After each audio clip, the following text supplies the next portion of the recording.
Terry Blaylock swore the night would be simple. "She's smart, she's kind. She runs a little catering thing," he had said 3 times, like a man selling a used truck. "Just wear the jacket." So Wesley Fontaine wore the jacket. It was borrowed. It was a size too big in the shoulders. He sat at a corner table in a restaurant nicer than any he had ever eaten in, and he told himself to breathe. His hands still smelled faintly of coil cleaner. He had scrubbed them twice. It never fully came off. That was the trade. You carried a little of the cold home with you every day. He was 38 years old. He had fixed 1,000 things colder than that dinner table, and none of them had ever made his hands go still the way they did when the host said, "Right this way," and led a woman across the room toward him. Wesley half stood. He had a small speech ready. Then he saw her face, and every word left him. He knew her face. He had never met her. He had seen it on a website, on a letterhead, on the top of an invoice that had gone unpaid for 2 months. It was Adeline Voss, founder and chief executive of Voss Hospitality, the company that owned 8 restaurants across the county and that currently owed his shop $11,000 and had spent 8 weeks calling him unreliable in rooms he was not allowed into. He knew the number by heart, the way you know the number of a wound. $11,000 was not an abstraction to a 2-van shop. It was the second van's loan. It was the margin between staying open and not. It was the reason he had been lying awake doing arithmetic at 2 in the morning for 8 weeks straight. She stopped behind the empty chair. She had recognized him, too. He watched it land on her face, the same way it had landed on his. "You," she said, "you're the refrigeration guy my office keeps complaining about." The 2 nearest tables went quiet. Not all the way. Just enough. Wesley set his napkin down. His whole life had trained him for this exact moment, and the training said the same thing it always said. Apologize. Absorb it. Leave before you cost anyone anything. He reached for the back of his chair. "I think Terry set us both up," he said. "I'll get out of your evening." "Sit down, Mr. Fontaine." She did not say it unkindly.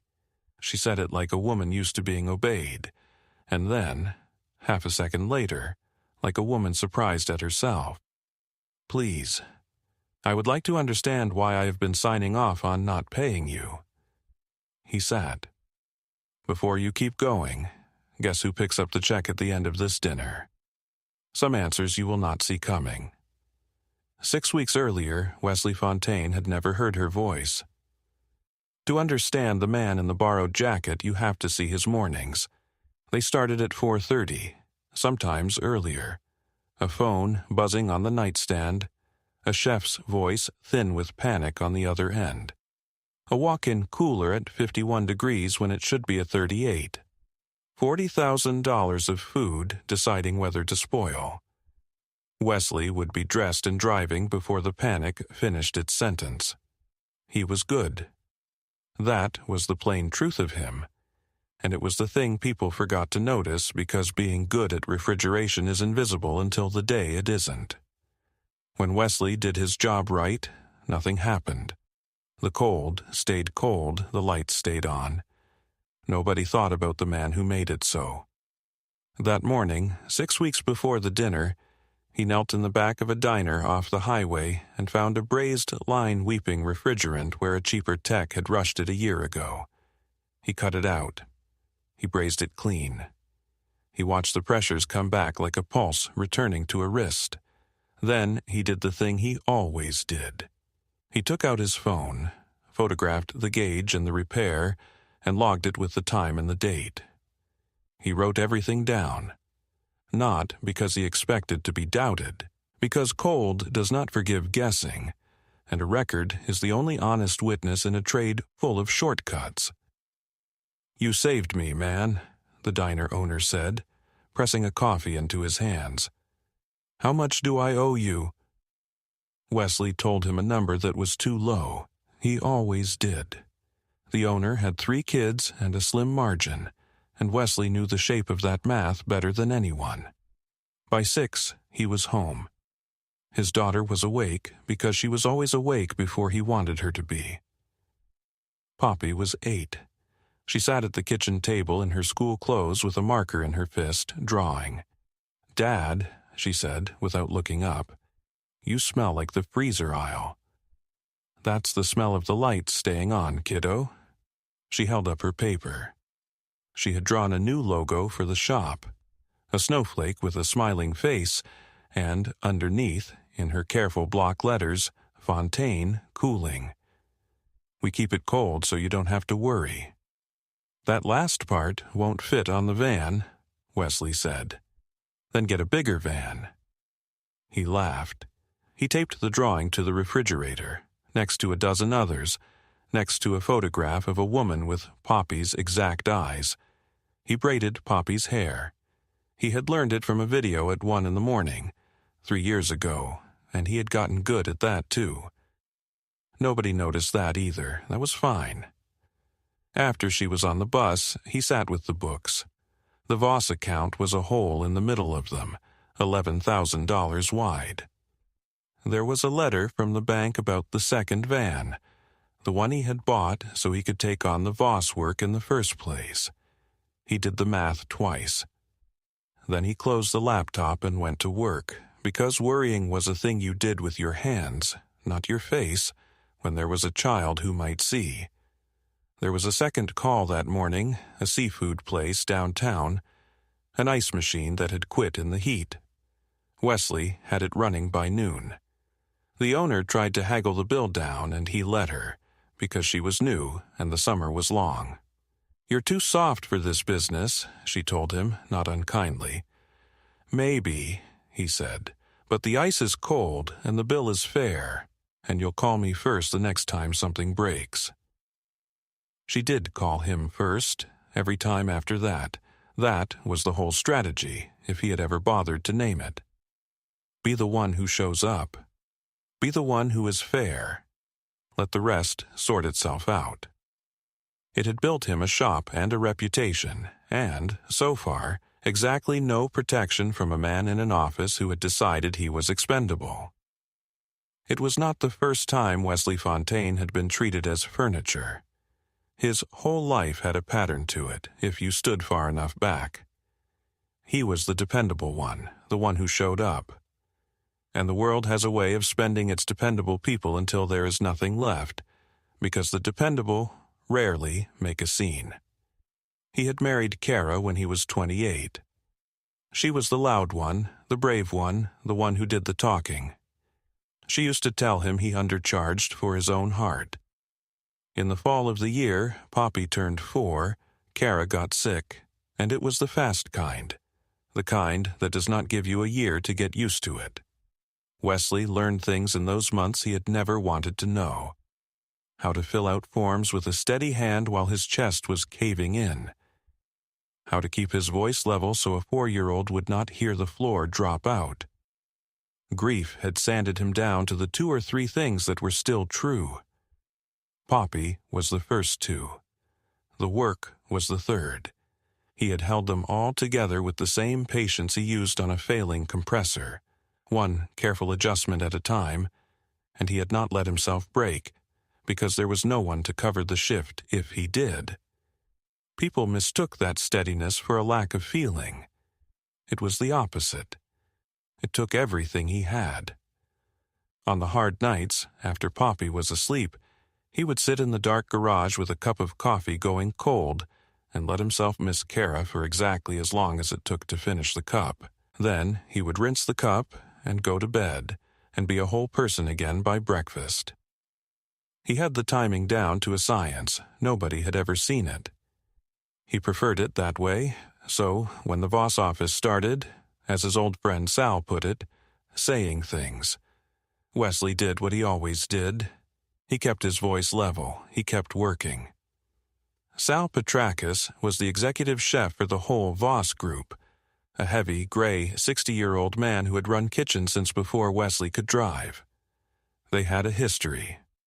2 summers back, when a compressor died during a heat wave and the office dragged its feet on approving the part, Wesley had driven 3 hours each way to pull one from a salvage yard and installed it at midnight, off the books, so Sal would not lose a weekend of covers. Sal had never forgotten it. "You hear what they're saying about you?" Sal asked him in the alley behind the flagship, sliding a foil container of short rib into Wesley's hand like contraband. "I hear I'm the reason the walk-in spoiled. That's a lie, and everybody in my kitchen knows it. The controller was fine when you left. I watched you leave." Sal shook his head. "But upstairs, it's not about the truth. It's about who's got a story and who's got a lawyer." "I don't have either." "No," Sal said. "You've just got the receipts, which, in my experience, is better. Eventually," he clapped Wesley on the shoulder, "you kept my kitchens alive through 2 summers nobody paid for. I don't forget who shows up. Remember that when it gets ugly." Wesley thanked him. He drove home with short rib on the passenger seat and a knot in his chest, and he did not yet know how ugly it would get, or how it would end. 2 things were about to move at once, and neither Wesley nor the woman he had not met yet could see the other one coming. The first was a man named Curtis Mahler. Mahler was the director of operations for Voss Hospitality. He was 50, expensively dressed, and he had a gift that certain men have, the gift of making dishonest things sound like prudent ones. The walk-in that had spoiled over a Saturday in March was not, in fact, Wesley's fault. Mahler knew that. He also knew that a spoilage loss needs a villain, and that a small vendor with no lawyer makes the cheapest villain there is. There was a reason Mahler wanted Wesley gone, and it was not the cooler. A company called Delco Mechanical had offered to take over the whole Voss maintenance contract at a lower rate. Delco had also, quietly, offered Curtis Mahler a consulting fee for making it happen. All Mahler needed was a clean story about why the current vendor could not be trusted. "The spoilage is disputed," Mahler told a young woman in his office, not looking up from his monitor. "Until it's resolved, we hold the Fontaine balance, and the inspection report needs to reflect the repair as the cause. Reconcile it that way." The young woman was Gabby Almeida. She was 27, 6 months into a facilities job she badly needed, and she was holding a clipboard she wished she could put down. "Mr. Mahler," she said carefully, "the timestamps don't line up with a bad repair. The compressor logged a clean cycle. The temperature didn't climb until the power event on Saturday. It's in the controller history." Mahler looked at her then. He smiled the way a door closes. "The controller history is complicated. You're new. Let me simplify it. The report says what I said it says, or I find a coordinator who can read a report the right way." He turned back to his screen. "We understand each other." Gabby signed the report. She hated herself for it in the elevator, and she did not sleep well, and she told no one. That is how these things work. Not with monsters.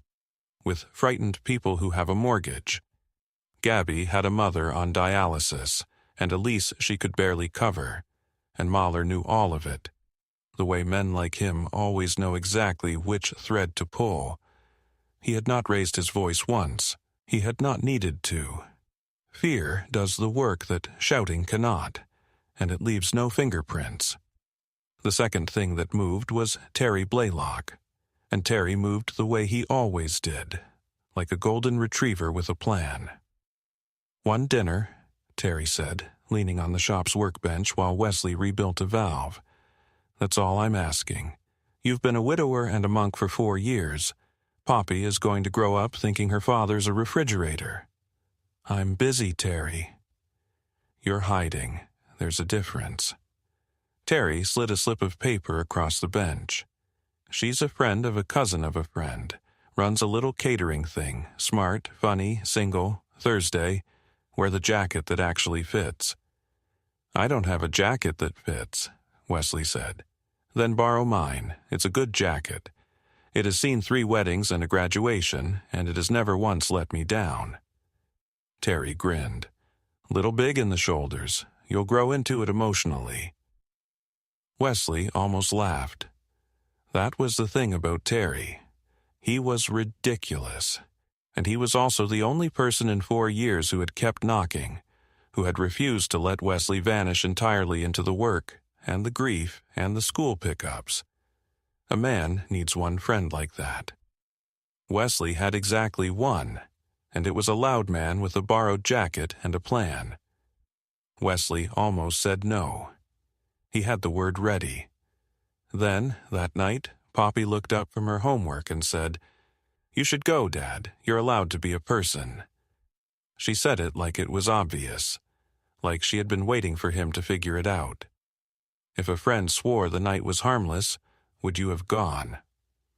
Hold on to your answer. Wesley almost didn't. He went. Now you know how the 2 of them ended up frozen over an empty chair. Let the dinner run. Adeline Voss had almost not come either.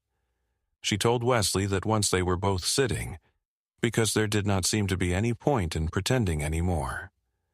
"My assistant made me," she said. "She thinks I've turned into my job. She set this up with your friend Terry, apparently, behind both our backs, and told me it was a catering consultant." She looked at the ceiling. "I am going to have a long talk with her. He told me you ran a little catering thing. I run 40 of them." A pause. Then, unexpectedly, she laughed. It surprised her more than it surprised him. "This is a disaster." "It's the strangest date I've been on," Wesley admitted. "It's also the only one, so I don't have much to compare it to." 4 years? Adeline said. She had done the math from something Terry's message had let slip. "It is," Wesley said. He turned his water glass a quarter turn on the table. "My wife died. Poppy was 4. There was not a lot of room for anything else for a while. Then there was a little room, and I didn't know what to do with it." He said it plainly, without asking for anything, without the weight most people hung on those words. Adeline had heard a great many people tell her sad things across a great many tables, usually because they wanted the sadness to buy them something. This man told her his, and then, gently, turned the conversation back to her, as if his grief were a fact about the weather and not a lever to pull. "What about you?" he asked. "What made you want to feed people for a living?" And she found, to her surprise, that she wanted to give him the true answer and not the polished one she used at galas. The waiter came. They ordered because ordering gave their hands something to do. Adeline kept waiting for the pivot. She had been to 1,000 dinners, and every one of them, sooner or later, arrived at the ask. The favor. The pitch. The thing the other person actually wanted. She was very good at spotting the moment it was coming. She sat there, braced for it, waiting for this quiet man to lean in and say, "Now that I have you here, about the $11,000. He never did. He asked about her food, not her company. He asked what got her into restaurants. He told a story about Poppy's snowflake logo that made her put down her fork. When the check-shaped silence of the debt drifted near, he steered around it, gently, like a man stepping over something fragile in the dark. "You know," she said finally, "you could have led with it. Your company owes me 11 grand. Most people would have led with it." "You came here to meet a person," Wesley said, "not an invoice. Seemed rude to introduce the invoice first." Adeline Voss had built a company on reading people fast. It was the thing she was proudest of, and the thing that had cost her the most, because reading people fast mostly meant learning, again and again, what they were after. Everyone she met wanted something. She had made peace with it. She kept waiting for his want to surface. It never came. and the absence unsettled her more than any pitch ever had. She looked at the man in the too-big jacket, with the clean hands that still smelled faintly of his work. And for the first time in a very long time she did not know what the person across from her wanted. It was the most interesting thing that had happened to her in a year. "Tell me what actually happened with the walk-in," she said. "Not the report, the truth." So he told her. Plainly, without heat, the Saturday, the power event, the breaker, the clean cycle he had logged before he left. He did not accuse anyone. He just laid the facts down like tools on a bench, in order. Adeline listened. She was a person who could tell when numbers were being narrated at her and when they were simply true. These were simply true. "Why didn't anyone show me this?" she asked, half to herself. "Because no one asked me," Wesley said, "and the report already had its villain. It is easier to keep a villain than to check one." Adeline sat back. She had built a company on the belief that she checked things, that she was not the kind of executive who let a story harden into a fact 3 floors below her without noticing. And here was proof in a borrowed jacket that a story had done exactly that on her watch, with her own signature somewhere in the chain. It was not a comfortable thing to learn about yourself over appetizers. She made herself sit in the discomfort. It was, she would decide later, the most useful dinner of her life. The dinner did not end in a kiss. It ended with 2 people standing in a parking lot longer than the weather called for, neither quite willing to be the one who left. They both went home and made the same choice, alone, without knowing the other had made it. Wesley sat in his kitchen after midnight. Poppy was asleep. The invoice was on the counter where it always was. It would have been easy. He had the woman's cell number now. He could text her. He could turn a strange, warm evening into leverage, and by morning the $11,000 could be his and the shop could be safe. He looked at the invoice for a long time. Then he picked up his phone, and instead of texting her, he opened his service records and filed the March job one more time. Clean, time-stamped, exactly as it had happened. If the truth was going to save him, it would save him on its own legs. Not because he had used a good dinner to jump the line. "Not like that," he said to no one, and went to bed. It was not a hard decision in the end, though it cost him. A hard decision is one you argue with yourself about. Wesley did not argue.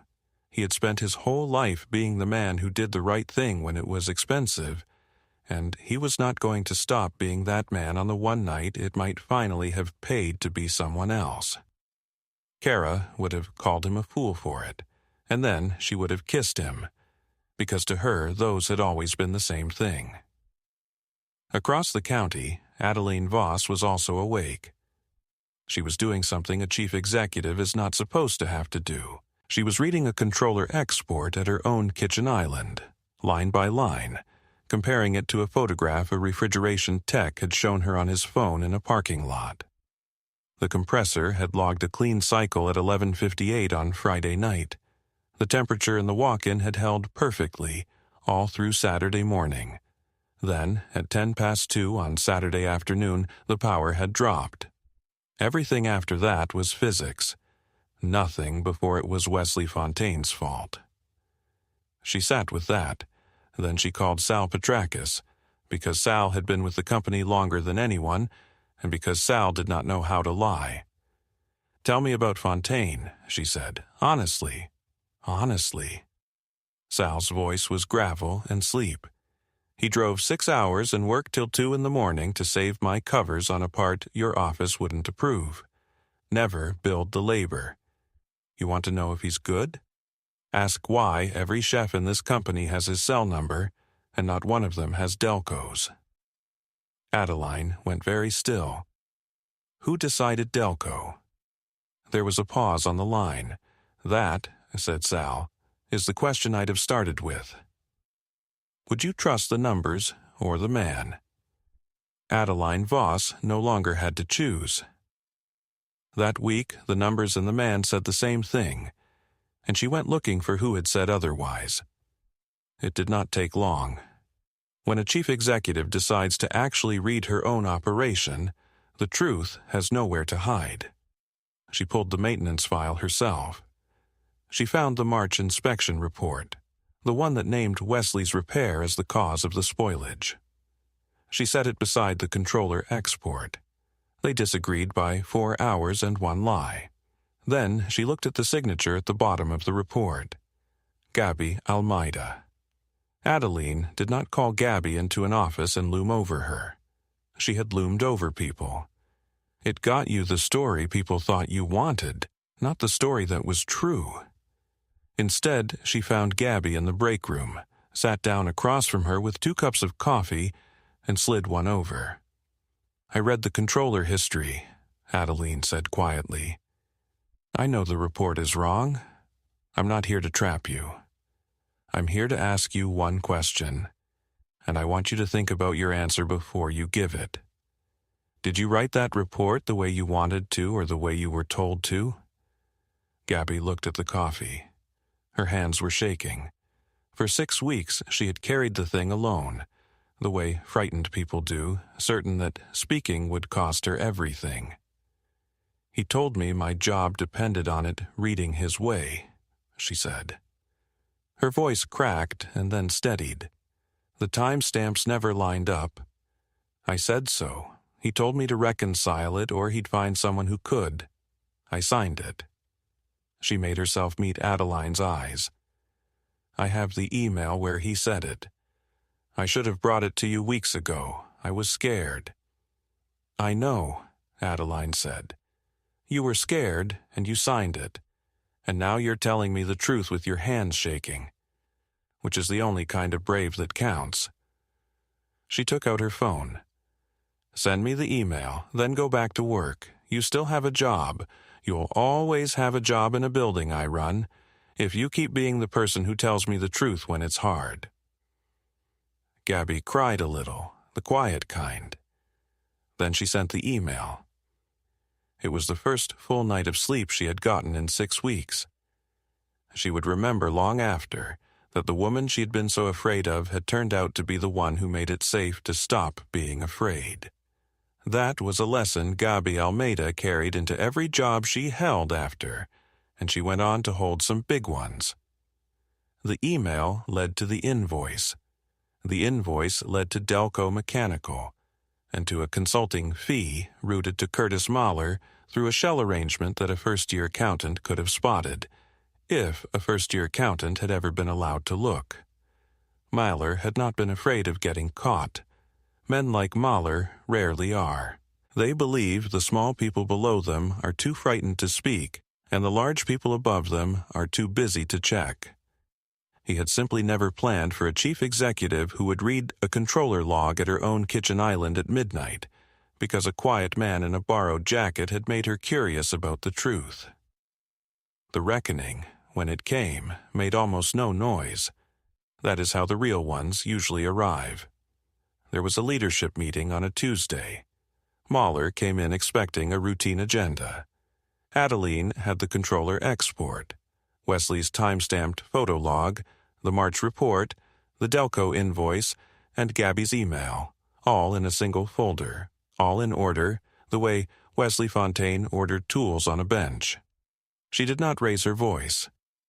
She laid the facts down one at a time and let them speak, because facts laid down in order do not need a raised voice.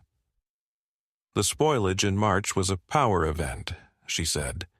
Not a repair. The controller proves it. The vendor we blamed had a clean, time-stamped record the whole time, and no one upstairs bothered to look, because someone made sure the report said otherwise. She turned one page. That someone was steering our maintenance contract to Delco Mechanical, which was paying him a consulting fee to do it. I have the invoice. I have the email. The room went the particular kind of quiet that means everyone has understood at once. Mahler tried, Men like Mahler always try. Adeline, you're throwing away a valuable relationship over a walk-in cooler. I'm keeping a relationship, Adeline said. Just not with you. The Delco contract is void as of this morning. The Fontaine balance is paid today in full with the 2 months you sat on it. And your access to this building ends when you leave this room. She looked past him. Security is in the hall. They'll walk you to your car. Mahler stood. For one moment, the expensively dressed calm slipped, and underneath it was just a man who had bet that no one would check. Then he gathered his jacket and his dignity, and he was walked out, and the story simply stopped needing him. No one chased him down the hall. No one made a speech. His chair sat empty, and the meeting moved on, and that was the whole of his comeuppance. It was enough. Later, people in the company would tell the story of that meeting in lowered voices, and they always got one detail right. Adeline never gloated. She did not need to. She had simply read her own operation, laid the truth on the table in order, and let it do what the truth does when someone finally lets it into the room. Afterward, Adeline found Gabby at her desk and stopped beside her. "You were afraid," Adeline said. "You still chose right in the end, with your hands shaking. That is exactly the person I want in this company. Not the one who's never scared, the one who tells the truth anyway." She almost walked off, then added, "There's a coordinator lead role opening up. I want you to apply. I think you'd be good at it." Wesley found out the way he found out most things, quietly, on an ordinary afternoon. The payment hit his account while he was under a rooftop unit at a bakery, and his phone buzzed, and he looked at it and had to sit down on the warm gravel of the roof for a minute. $11,000, plus the balance they had held. All of it. He called the bank that afternoon and paid off the second van, the one that had nearly sunk him, and when it was done he sat in the driver's seat of that van in the shop parking lot and let out a breath he felt like he had been holding for 2 months. That night, he told Poppy the shop was safe. He did not explain all of it. He said a mistake had gotten fixed and that a lot of people had helped fix it. "The lady from the freezer story?" Poppy asked. She had named it that. The story of the strangest dinner. After he had told her a soft, edited version. Was it her? She was one of them. Poppy considered this with the seriousness of 8. Is she going to make you sad? It was, Wesley thought, the only question that actually mattered, and his daughter had gone straight to it, the way children do. "She hasn't yet," he said. "That's new." What he did not say, because he did not fully understand it yet, was that being proven right had paid the van loan, but it was not the thing sitting warm in his chest. The thing sitting warm in his chest was smaller and stranger. Someone had looked at the whole of him, the clean hands and the careful records and the low prices and the braided hair, and had not found him small. Had found him, if anything, the opposite. He was not used to being seen entirely. He was not sure he trusted it, but he was not going to pretend it had not happened. Across the county, Adeline Voss kept finding reasons to call the shop. A question about a compressor at the flagship. A referral for a friend's restaurant. Each one perfectly legitimate, and each one, if she was honest with herself, an excuse. She had signed the new master contract 3 days ago. There was no business reason left to call. She kept calling anyway. She told herself it was about the account. She had run out of account. Her assistant, the one who had set the whole thing in motion, watched her boss reroute a call to a refrigeration shop for the 3rd time in 1 week and said nothing. But she did allow herself a very small, very satisfied smile. She would be taking full credit for this for the rest of her career, and she had earned it. 2 weeks after Mahler's chair went empty, Adeline drove out to Fontaine cooling herself. It was a small shop with 2 vans and a hand-painted snowflake on the door, a snowflake with a smiling face that she suspected an 8-year-old had designed. She had 2 things to say, and she had thought hard about the order of them, because order mattered to this man. She had noticed that. "This is the business offer," she said, handing him a folder. "A master service agreement for all 8 restaurants. It went out to open bid. You won it on the numbers, not on me. I made sure of that so that no one, including you, could ever call it a favor. It stands on its own. It stands whether or not the rest of this conversation goes anywhere." Wesley looked at the folder. It was more work than his shop had ever held. It meant a 3rd van. It meant hiring. It meant Poppy's college, quietly, in the back of his mind, going from a worry to a plan. "And the rest of the conversation?" he asked. Adeline Voss, who negotiated for a living, who read people fast, who had not been nervous in a decade, discovered that she was nervous. "That part I'm not asking as a chief executive," she said. "That part I'm asking as Adeline. No office, no invoice, no borrowed jacket required. I would like to have dinner with you again, on purpose this time, and I would like it very much if no one ambushed either of us into it." Wesley smiled. It changed his whole face when he did it, which was rare enough that she felt it land. "There's a condition," he said. "Name it." "You have to pass Poppy. She's a tough audience. She once fired a babysitter for mispronouncing dinosaur." They had the dinner. Then they had a walk, a long one, along the river where the light went gold, and neither of them checked the time. There was no kiss that night, but there was a moment where his hand found hers, and neither of them let go.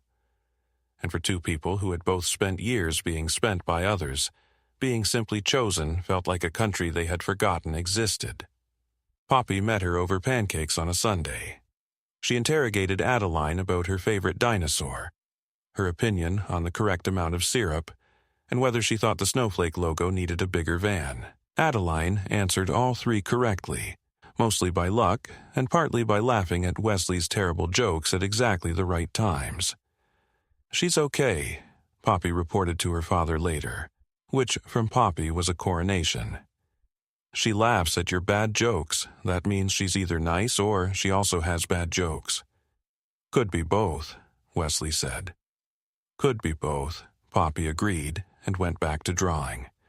There would be more Sundays like that one. The kind of ordinary Wesley had stopped believing he was allowed to have. Adeline started keeping a spare mug at the little apartment over the shop, and then a pair of boots by the door for the morning she rode along on a call just to watch him work. She said she found it relaxing. Wesley suspected she found him relaxing, which was a thing no one had ever accused him of before, and he decided he could live with the accusation. Months later, on an ordinary evening, Wesley Fontaine knelt in the back of the flagship restaurant with a gauge in his hand, checking a walk-in that was running exactly as it should. He photographed the reading. He logged it with the time and the date, the same as he had 10,000 times before, because the cold still did not forgive guessing, and a record was still the only honest witness in a trade full of shortcuts. The habit had not changed. The life around it had. Adeline held the flashlight for him, still in her work clothes from the office, asking questions about superheat that she actually wanted answered. At a prep table nearby, Poppy sat with a marker and a fresh sheet of paper, designing what she had announced would be the logo for the 3rd van, the one they were buying next month. Sal drifted by with a plate of something and set it down without being asked, the way he always had. He caught Wesley's eye across the kitchen and lifted the plate an inch, a toast without words, the way 2 men who have worked hard summers together say a great many things without saying any of them. Wesley finished the log. He looked at the small, warm, impossible arrangement of the room around him, and he thought about the man he had been in the borrowed jacket, sure that the best he could hope for was to leave a nice evening before he cost anyone anything. He still wrote everything down. The cold still did not forgive guessing, but the record he kept now held more than his work honest. It held a promise he had not known he was allowed to make, kept in the plainest handwriting he owned. Time-stamped in an ordinary kitchen, proof that the dependable man had been worth seeing all along.